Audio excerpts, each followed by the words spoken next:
الحمدللہ رب العالمین والصلاة والسلام علی سید المرسلین اما بعد فاعوذ باللہ من الشیطان الرجیم بسم اللہ الرحمن الرحیم۔ ناظرین و سامعین، آج انشاءاللہ عز و جل ہم سورہ بقرہ کی آیت نمبر 137 سے سننے کی سعادت حاصل کریں گے۔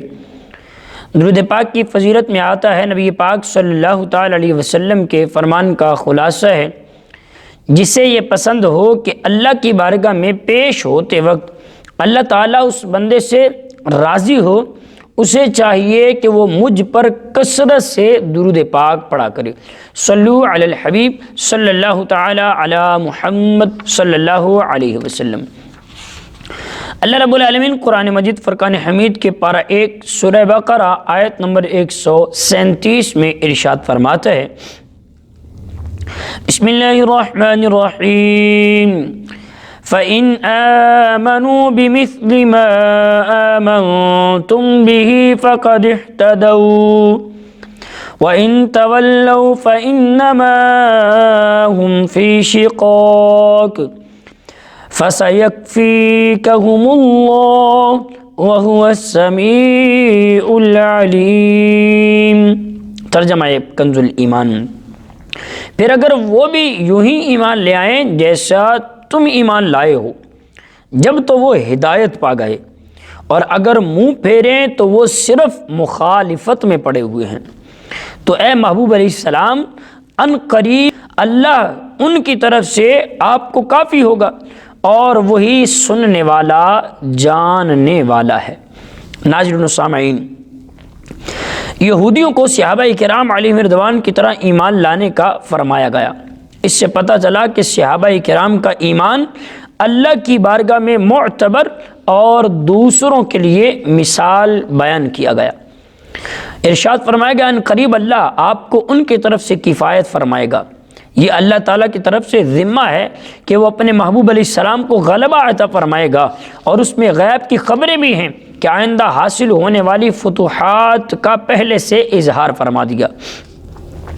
چنانچہ اللہ تعالیٰ کا یہ ذمہ پورا ہوا، اور یہ غیبی خبر صادق ہو کر رہی، یعنی سچی ہو کر رہی، اور کفار کی حسد و دشمنی، ان کی مکاریوں سے حضور علیہ السلام کو کوئی ضرر نہ پہنچا، اور حضور اکرم صلی اللہ علیہ وسلم کو فتح نصیب ہوئی۔ بنو قریظہ قتل ہوئے، جبکہ بنو نذیر جلا وطن کیے گئے، اور یہود و نصارہ پر جزیہ یعنی لین دین مقرر کیا گیا۔ آیت نمبر 138، صبغۃ اللہ ومن احسن من اللہ صبغۃ ونحن له عابدون۔ ترجمہ، ہم نے اللہ کا رنگ اپنے اوپر چڑھا لیا، اور اللہ کے رنگ سے بہتر کس کا رنگ ہے، اور ہم اسی کی عبادت کرنے والے ہیں۔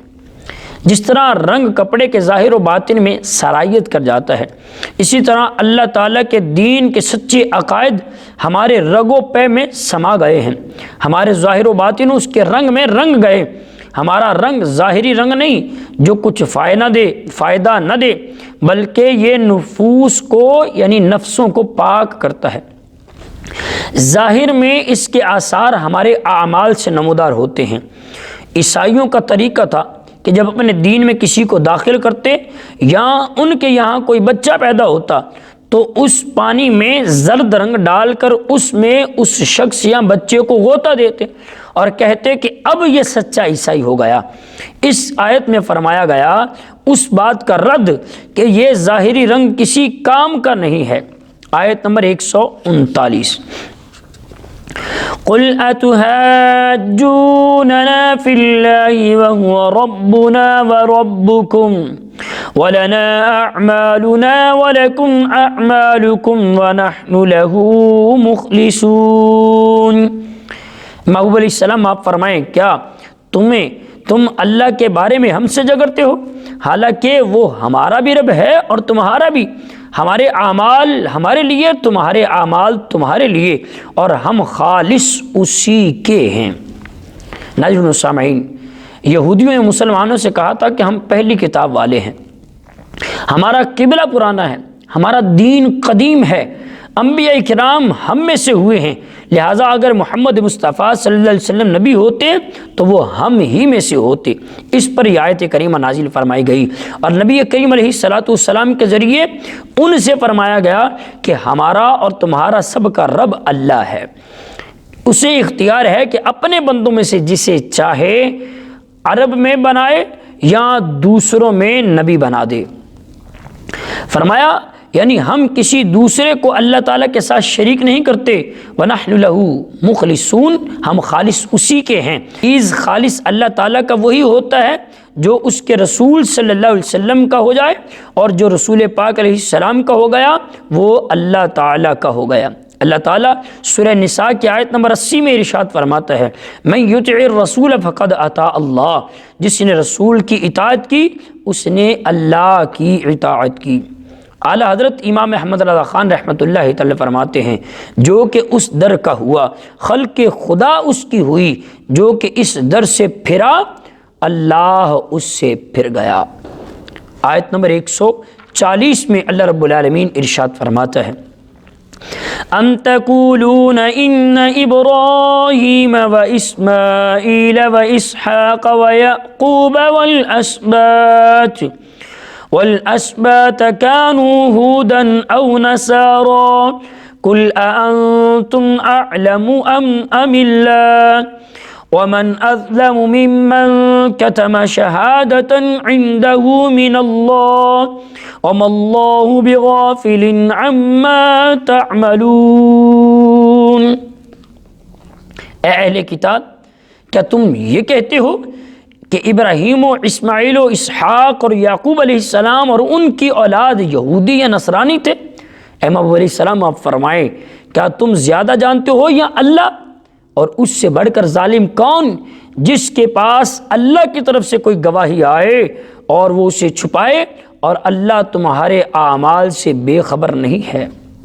ناظرین و سامعین، یہودی کہتے تھے کہ حضرت ابراہیم علیہ السلام یہودی تھے، عیسائی کہتے تھے کہ وہ عیسائی تھے۔ ان کی تردید میں یہ آیت مبارکہ نازل کی گئی کہ یہودیت عیسائیت تو ان کے بعد میں دنیا میں آئے ہیں، وہ کیسے اس دین پر ہوئے؟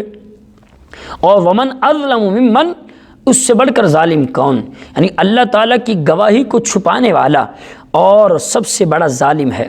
اور یہ یہودیوں کا حال ہے جنہوں نے اللہ تعالیٰ کی شہادتیں چھپائیں جو تورات میں ہیں کہ محمد مصطفیٰ صلی اللہ علیہ وسلم اس کے نبی، اور ان کے اوصاف یہ ہیں، اور حضرت ابراہیم علیہ السلام مسلمان ہیں، اور دین مقبول جو ہے وہ اسلام ہے، نہ کہ یہودیت اور نصرانیت۔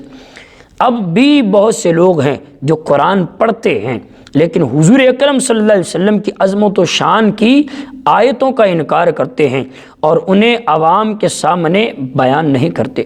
آیت نمبر 141 اور سورہ اور پہلے سپارے کی آخری آیت مبارکہ، تِلْكَ أُمَّةٌ قَدْ خَلَتْ لَهَا مَا كَسَبَتْ وَلَكُمْ مَا كَسَبْتُمْ وَلَا تُسْأَلُونَ عَمَّا كَانُوا يَعْمَلُونَ۔ ترجمہ کنز الایمان۔ اور ایک گروہ وہ ہے کہ گزر گیا، ان کے اعمال ان کے لیے اور تمہارے اعمال تمہارے لیے، اور تم سے ان کے کاموں کے بارے میں نہیں پوچھا جائے گا۔ ناظرین و سامعین، اس آیت میں یہودیوں کو ایک بار پھر تنبیہ کی گئی کہ تم اپنے اسلاف کی فضیلت پر بھروسہ نہ کرو، کیونکہ ہر ایک سے اسی کے اعمال کی پوچھ گچھ ہوگی۔ اس میں ان مسلمانوں کے لیے نصیحت ہے جو اپنے ماں باپ یا پیر و مرشد وغیرہ کے نیک اعمال پر بھروسہ کر کے خود نیکیوں سے دور رہتے ہیں اور گناہوں میں مصروف رہتے ہیں۔ تو ہمیں چاہیے کہ ہم خود نیک اعمال کریں، ہمارے نیک اعمال ہی ہمارے کام آئیں گے، اور کل قیامت کے دن یہی ہمارا جو ہے وہ کھیتی ہوگی۔ دنیا ناظرین و سامعین جو ہے وہ بونے کی جگہ ہے، دنیا بیج بونے کی جگہ ہے، اور آخرت کھیتی کاٹنے کی جگہ ہے۔ تو ہمیں چاہیے کہ ہم یہاں اچھے نیک اعمال کر لیں جو کل قیامت کے دن ہمارے کام آئے۔ اللہ رب العالمین جل وعلا کے فضل و کرم سے آج ہمارا پہلا سپارہ مکمل ہوا۔ اللہ رب العالمین جل وعلا کی بارگاہ میں دعا گو ہیں جو کچھ سنایا اسے یاد رکھنے، اس پر عمل کرنے اور اسے دوسروں تک پہنچانے کی توفیق عطا فرمائے۔ اللہ تبارک و تعالی ہم سب کو عمل کرنے کی توفیق عطا فرمائے۔ آمین بجاہ نبی الامین صلی اللہ علیہ وسلم۔